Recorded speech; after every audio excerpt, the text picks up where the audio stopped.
สบายดีพี่น้องทางออนไลน์เนาะโดยเฉพาะผู้ที่มักหักเกี่ยวกับการเรียนเรื่องออนไลน์เนาะซึ่งมื้อนี้ข้าพเจ้าเบามงจะมาสอนเกี่ยวกับเรื่องการสมัคร Forex ซึ่งในบทนี้จะเป็นการสมัครเทรด Forex นำโบรกเกอร์ FX Primus ส่วนความเป็นมาเกี่ยวกับโบรกเกอร์นี้ข้าพเจ้าก็ได้อัดคลิปต่างหากเนาะซึ่งท่านผู้ชมที่มีความสนใจเกี่ยวกับโบรกเกอร์นี้ก็เชิญติดตามคลิปความเป็นมาของ FX Primus โดยเฉพาะเนาะซึ่งข้าพเจ้าก็ได้โพสต์ลงใน YouTube นี้หรือจะโพสต์ตามบทเรียนต่างๆอยู่ในเว็บไซต์ของพวกเราทางเพจทาง Facebook และทางโซเชียลมีเดียต่างๆเนาะซึ่งก่อนอื่นหมดนี้แม่นวิธีที่ง่ายที่สุดนั้นก็คือการที่เราจะซอกหาลิงก์หรือว่า referral link ส่วนท่านผู้ชมที่สมอยู่ทางช่อง YouTube แม่นข้าพเจ้าจะได้เอาลิงก์นี้วางลงใต้คลิปวิดีโอเนาะท่านก็สามารถคลิกลิงก์สมัครเพื่อเปิดบัญชีเทรดนำโบรกเกอร์ได้เลยเนาะเพื่อเป็นการที่ต่อจาก IB ของเราเพื่อได้ปรึกษาหารือการเทรด Forex นำกันเนาะฉะนั้นการเลือกโบรกเกอร์ที่ดีแล้วก็ต้องได้เลือก IB ที่ดีเนาะซึ่งเคียงคู่กันไป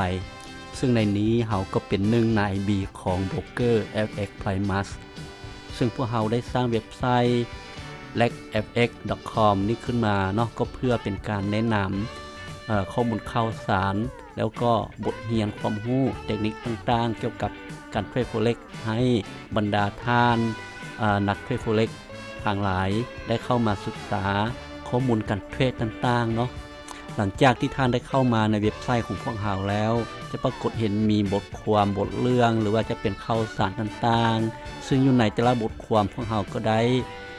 มีรูปภาพและก็เน็บลิงก์ referral ของโบรกเกอร์ FX Primus เพียงแต่ท่านสามารถเอาเมาส์ไปคลิกใส่รูปภาพที่มีคำว่า FX Primus แล้วก็สามารถนำพาท่านไปที่หน้าต่างกรอบข้อมูลเพื่อสมัครเทรด Forex กับโบรกเกอร์ FX Primus ได้แล้วเนาะซึ่งในนี้จะมีการใส่ชื่อเนาะใส่ชื่อใส่ซองนี้เนาะซึ่งชื่อของท่านแม่นชื่ออย่างก็ใส่ไปเลยลองมาก็ตามด้วยนามสกุลเนาะนามสกุลแล้วGmail เนาะ Gmail ซึ่ง Gmail จะเป็น Gmail แท้ต่อมาจะเป็นช่องระบุประเทศเนาะซึ่งมันจะระบุประเทศของเราคือประเทศลาวเนาะถัดมาก็ใส่เบอร์โทรศัพท์เนาะเบอร์โทรศัพท์ซึ่งทางหน้าบวก856นั้นก็คือรหัสโทรเข้า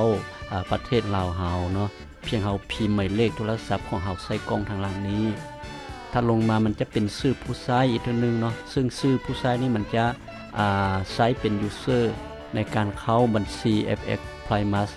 หรือว่า MT4 ของเฮาเนาะถัดลงมานี้ก็เป็นช่อง password เนาะซึ่งเป็นช่องที่เฮาจะใส่ password ของเฮาเพื่อในการล็อกอินแต่ละเทื่อเนาะหลังจากนั้นเฮาก็มับปุ่มสี่เหลี่ยมอยู่ในข้อความที่ว่าฉันไม่ใช่หุ่นยนต์อัตโนมัติเนาะหลังจากนั้นเราก็กดปุ่มสีเหลืองลงทะเบียนเลยเนาะนอกจากนั้นมันจะมีเพจที่ขึ้นมาว่าขอขอบใจเนาะซึ่งมันแสดงความยินดีในการลงทะเบียนของ FX Primus เลยบอกให้ท่านเข้าไปใน Gmail ของท่านซึ่งจะเป็น Gmail ในการที่ท่านใช้สมัครเนาะในการใช้สมัคร Forex นี้เพื่อที่จะไปกดGmail ที่มันส่งมาให้ท่านนั้นเพื่อยืนยันว่าท่านเป็นคนที่มีตัวตนหรือว่า Gmail ของท่านใช้ได้แท้เนาะ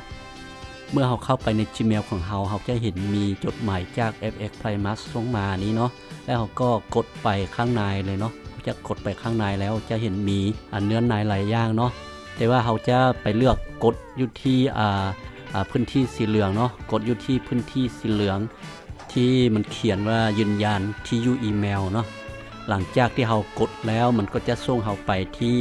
หน้าเว็บของ FX Primus เพื่อจะล็อกอินเข้าบัญชีของเราอีกเท่านึงและมันจะบอกว่ายินดีที่ท่านสามารถทำการลงทะเบียนเข้าสู่ FX Primus สำเร็จแล้วเนาะซึ่งเราจะกดปุ่มสีเหลืองดำเนินการต่อไป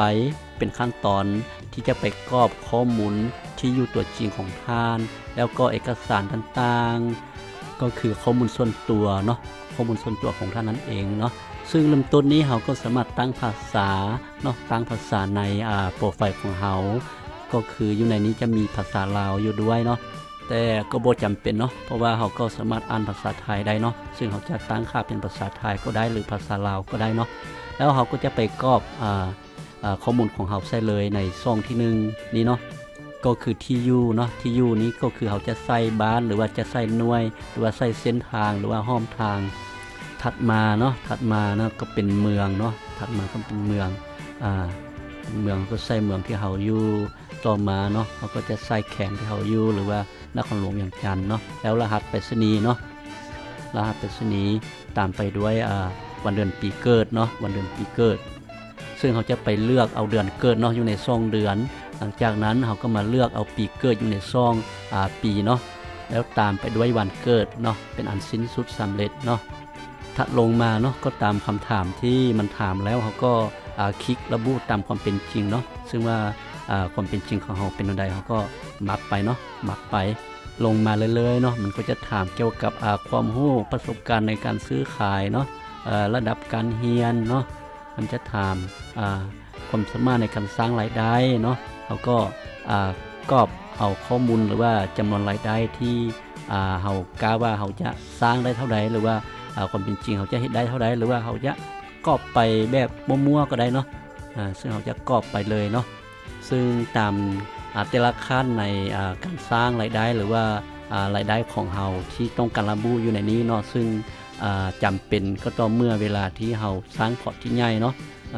พอร์ตที่ใหญ่ระดับหมื่นระดับแสนเนาะก็จำเป็นที่เราจะได้กอบให้มันขั้นสูงเนาะขั้นสูงเพื่อจะง่ายเวลาที่เราสร้างพอร์ตใหญ่หรือว่าเวลาที่เราโอนเงินเข้าหรือว่าเฮ็ดธุรกรรมต่างๆเนาะหลังจากนี้เราก็มาอีกด้านหนึ่งเนาะอีกด้านหนึ่งของแพทย์นี้ของหน้านี้ซึ่งเป็นการที่ใจท่านอัปโหลดเนาะอัปโหลดเอกสารยืนยันตัวตนนั้นก็คือพาสปอร์ตเนาะพาสปอร์ตนั้นเราก็เอาพาสปอร์ตที่เราถ่ายรูปไว้หรือว่าพาสปอร์ตที่เราสแกนไว้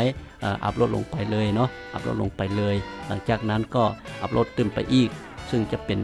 หน้าปกเนาะหน้าปกของพาสปอร์ตของเราหรือบัตรประจำตัวของเราเนาะซึ่งจะเป็นภาษาเนาะจะเป็นภาษาต่อจากมาจะเป็นบินเนาะจะเป็นบินไฟฟ้าหรือจะเป็นบัตรขับขี่ก็ได้เนาะหรือว่าจะเป็นบินน้ำก็ได้เนาะแล้วก็จะมีอยู่2บอนเนาะที่ต้องได้อัปโหลดเข้าไปเนาะหลังจากนั้นเราก็เลือกเอาบัญชีเนาะซึ่งในนี้มี2บัญชีเนาะซึ่งท่านจะเลือกเอาบัญชีใดก็ได้เนาะในนี้ข้าพเจ้าแนะนำให้เลือกเอาบัญชี variable เนาะ variable เนาะช่องต่อไปจะเป็นการเลือก Everect เนาะซึ่งอยู่ในนี้มันจะมีสูงสุดคือ1/500เนาะแล้วเราก็ต้องการตัวใดเราก็ไปมับเอาเนาะอยู่ในนี้ก็แนะนำให้เลือกเอา1/500นะสูงสุดเลยเนาะแล้วมาเลือกเอาตระกูลเงินฝากเนาะอยู่ในนี้มันจะมีหลายตระกูลที่ว่าแนะนำให้เลือกเอา US เนาะดอลลาร์สหรัฐนั้นเนาะซึ่งท้ายนี้แม่นเราจะมากดปุ่มสีเหลืองเนาะทำการยื่นเอกสารเพื่อส่งให้เจ้าหน้าที่ของโบรกเกอร์เขากวดและยืนยันให้เราเนาะซึ่งเดี๋ยวนี้แม่นบัญชีของเรายังบ่ทันยืนยันเนาะเขาจะเห็นว่าอยู่ใต้ปุ่มชื่อของเราหันมันจะเขียนว่า incomplete เนาะ incomplete เนาะเขากำลังรอท่าการยืนยันจากเจ้าหน้าที่เนาะอาจจะใช้เวลาถึงชั่วโมงนึงไปหา24ชั่วโมงเนาะซึ่งในนี้มันจะเป็นหน้าตั้งหรือว่าเป็นแพทย์ที่ยังโล่งๆเนาะคือว่ายังบ่ทันมีเมนูอย่างเนาะแล้วเขาจะไปคลิกอยู่ที่เมนูแดชบอร์ดเนาะไปคลิกอยู่ที่แดชบอร์ดแล้วมันจะโชว์หน้าตั้งนี้ขึ้นมาถามว่าโรงเรียนของเราแห่งทำอิฐคือโรงเรียนหยังแล้วเราก็ระบุไปว่าโรงเรียนหยังเนาะซึ่งในนี้มันจะมีหลายคำถามเนี่ยเราสามารถเลือกตอบได้เนาะแล้วจะเข้ามาหน้าตั้งแดชบอร์ดทำอิฐแบบนี้เนาะซึ่งจะมีข้อมูลตามที่ท่านเห็นอยู่นี้เนาะคือจะมีคลิปวิดีโอได้เนาะเราจะมีข้อมูลกันต่างๆเนาะท่านผู้ชมทั้งหลายเนาะทุกๆท่านที่เอาใจใส่ติดตามเนาะแล้วก็เบิ่งคลิปของข้าพเจ้ามาฮอดนี้ก็เป็นอันสิ้นสุดเฉพาะสำหรับคอร์สการเรียนการสอนเกี่ยวกับการสมัครบัญชีของโบรกเกอร์ FX Primus เนาะเป็นที่เรียบร้อยเฉพาะขั้นตอนแรกเนาะแล้วเชิญทุกท่านติดตามในคลิปต่อไป